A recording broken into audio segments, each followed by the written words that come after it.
अध्याय 3 कर्मयोग। अर्जुन ने कहा, हे जनार्दन, हे केशव, यदि आप बुद्धि को सकाम कर्म से श्रेष्ठ समझते हैं तो फिर आप मुझे इस घोर युद्ध में क्यों लगाना चाहते हैं? आपके व्याम मिश्रित उपदेशों से मेरी बुद्धि मोहित हो रही है, अतः कृपा करके निश्चय पूर्वक मुझे बताएं कि इनमें से मेरे लिए सर्वाधिक श्रेयस्कर क्या होगा। श्री भगवान ने कहा, हे निष्पाप अर्जुन, मैं पहले ही बता चुका हूँ कि आत्म साक्षात्कार का प्रयत्न करने वाले दो प्रकार के पुरुष होते हैं। कुछ इसे ज्ञान योग द्वारा समझने का प्रयत्न करते हैं तो कुछ भक्तिमय सेवा के द्वारा।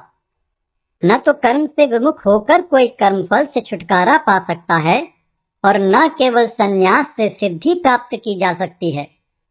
प्रत्येक व्यक्ति को प्रकृति से अर्जित गुणों के अनुसार विवश होकर कर्म करना पड़ता है, अतः कोई भी एक क्षण भर के लिए भी बिना कर्म किए नहीं रह सकता। जो कर्मेंद्रियों को वश में तो करता है, किंतु जिसका मन इंद्रिय विषयों का चिंतन करता रहता है, वह निश्चित रूप से स्वयं को धोखा देता है और मिथ्याचारी कहलाता है।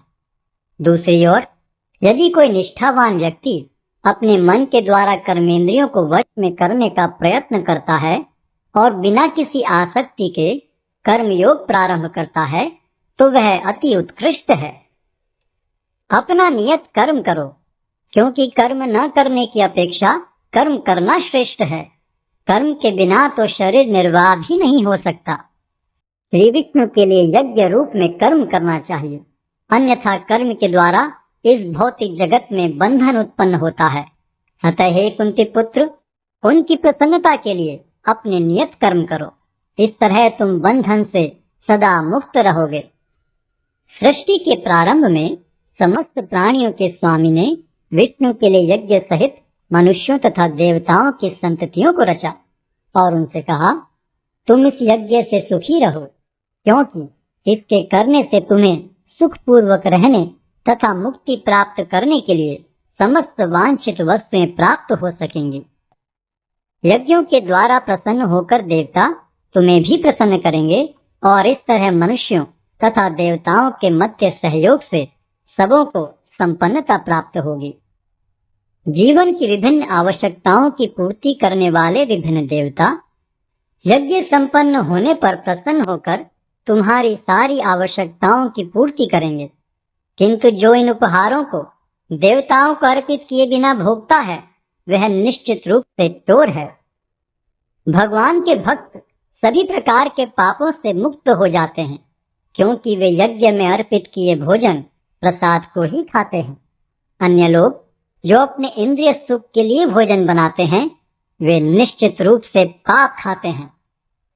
सारे प्राणी अन्न पर आश्रित हैं, जो वर्षा से उत्पन्न होता है। वर्षा यज्ञ संपन्न करने से होती है और यज्ञ नियत कर्मों से उत्पन्न होता है। वेदों में नियमित कर्मों का विधान है और ये वेद साक्षात श्री भगवान से प्रकट हुए हैं। फलतः सर्वव्यापी ब्रह्म यज्ञ कर्मों में सदा स्थित रहता है। हे प्रिय अर्जुन, जो मानव जीवन में इस प्रकार वेदों द्वारा स्थापित यज्ञ चक्र का पालन नहीं करता, वह निश्चय ही पाप में जीवन व्यतीत करता है। ऐसा व्यक्ति केवल इंद्रियों की तुष्टि के लिए व्यर्थ ही जीवित रहता है। किंतु जो व्यक्ति आत्मा में ही आनंद लेता है तथा जिसका जीवन आत्म साक्षात्कार युक्त है और जो अपने में ही पूर्णतया संतुष्ट रहता है, उसके लिए कुछ कारणीय कर्तव्य नहीं होता। स्वरूप सिद्ध व्यक्ति के लिए न तो अपने नियत कर्मों को करने की आवश्यकता रह जाती है, न ऐसा कर्म न करने का कोई कारण ही रह जाता है। उसे किसी अन्य जीव पर निर्भर रहने की आवश्यकता भी नहीं रह जाती। अतः कर्म फल में आसक्त हुए बिना मनुष्य को अपना कर्तव्य समझकर निरंतर कर्म करते रहना चाहिए, क्योंकि अनासक्त होकर कर्म करने से उसे पर ब्रह्म की प्राप्ति होती है। जनक जैसे राजाओं ने केवल नियत कर्मों को करने से ही सिद्धि प्राप्त की। अतः सामान्य जनों को शिक्षित करने की दृष्टि से तुम्हें कर्म करना चाहिए। महापुरुष जो जो आचरण करता है, सामान्य व्यक्ति उसी का अनुसरण करते हैं। वह अपने अनुसरणीय कार्यों से जो आदर्श प्रस्तुत करता है, संपूर्ण विश्व उसका अनुसरण करता है। हे प्रथापुत्र, तीनों लोकों में मेरे लिए कोई भी कर्म नियत नहीं है। न मुझे किसी वस्तु का अभाव है और न आवश्यकता ही है, तो भी मैं नियत कर्म करने में तत्पर रहता हूँ। क्योंकि यदि मैं नियत कर्मों को सावधानी पूर्वक न करूं, तो हे पार्थ, यह निश्चित है कि सारे मनुष्य मेरे पथ का ही अनुगमन करेंगे। यदि मैं नियत कर्म न करूं, तो ये सारे लोग नष्ट हो जाएंगे। तब मैं अवांछित जन समुदाय को उत्पन्न करने का कारण हो जाऊंगा और इस तरह संपूर्ण प्राणियों की शांति का विनाशक बनूंगा। जिस प्रकार अज्ञानी जन फल की आसक्ति से कार्य करते हैं, उसी तरह विद्वान जनों को चाहिए कि वे लोगों को उचित पथ पर ले जाने के लिए अनासक्त रहकर कार्य करें।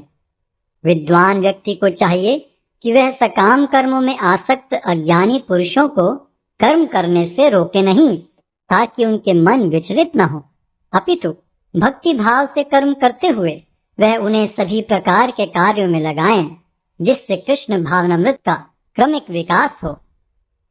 जीवात्मा अहंकार के प्रभाव से मोहग्रस्त होकर अपने आप को समस्त कर्मों का कर्ता मान बैठता है, जबकि वास्तव में वे प्रकृति के तीनों गुणों द्वारा संपन्न किए जाते हैं। हे महाबाहो, भक्ति भाव में कर्म तथा सकाम कर्म के भेद को भली भांति जानते हुए जो परम सत्य को जानने वाला है, वह कभी भी अपने आप को इंद्रियों में तथा इंद्रिय तृप्ति में नहीं लगाता।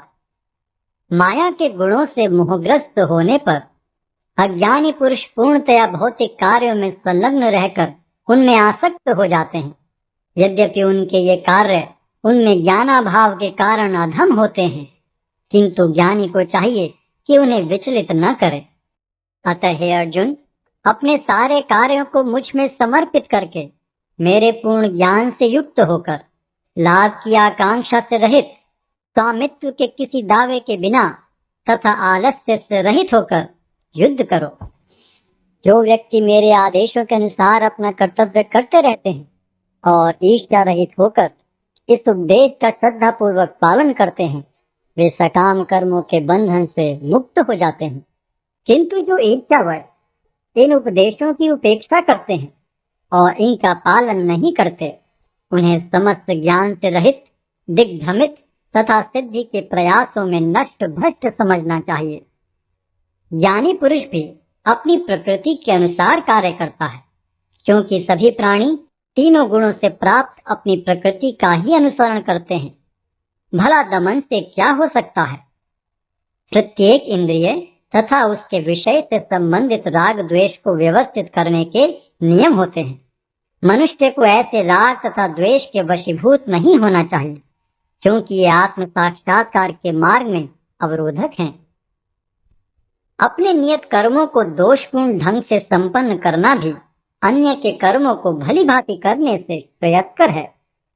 तो यह कर्मों को करते हुए मरना पराये कर्मों में प्रवृत्त होने की अपेक्षा श्रेष्ठतर है, क्योंकि अन्य किसी के मार्ग का अनुसरण भयावह होता है। अर्जुन ने कहा, हे कृष्णवंशी, मनुष्य न चाहते हुए भी पाप कर्मों के लिए प्रेरित क्यों होता है? ऐसा लगता है कि उसे बलपूर्वक उनमें लगाया जा रहा हो। श्री भगवान ने कहा, हे अर्जुन, इसका कारण रजोगुण के संपर्क से उत्पन्न काम है, जो बाद में क्रोध का रूप धारण करता है और जो इस संसार का सर्वभक्षी पापी शत्रु है। जिस प्रकार अग्नि धुएं से, दर्पण धूल से अथवा भ्रूण गर्भाशय से आवृत रहता है, उसी प्रकार जीवात्मा इस काम की विभिन्न मात्राओं से आवृत रहता है। इस प्रकार ज्ञान में जीवात्मा की शुद्ध चेतना उसके काम रूपी नित्य शत्रु से ढकी रहती है, जो कभी भी तुष्ट नहीं होता और अग्नि के समान जलता रहता है। इंद्रियां, मन तथा बुद्धि इस काम के निवास स्थान हैं। इनके द्वारा यह काम जीवात्मा के वास्तविक ज्ञान को ढककर उसे मोहित कर लेता है।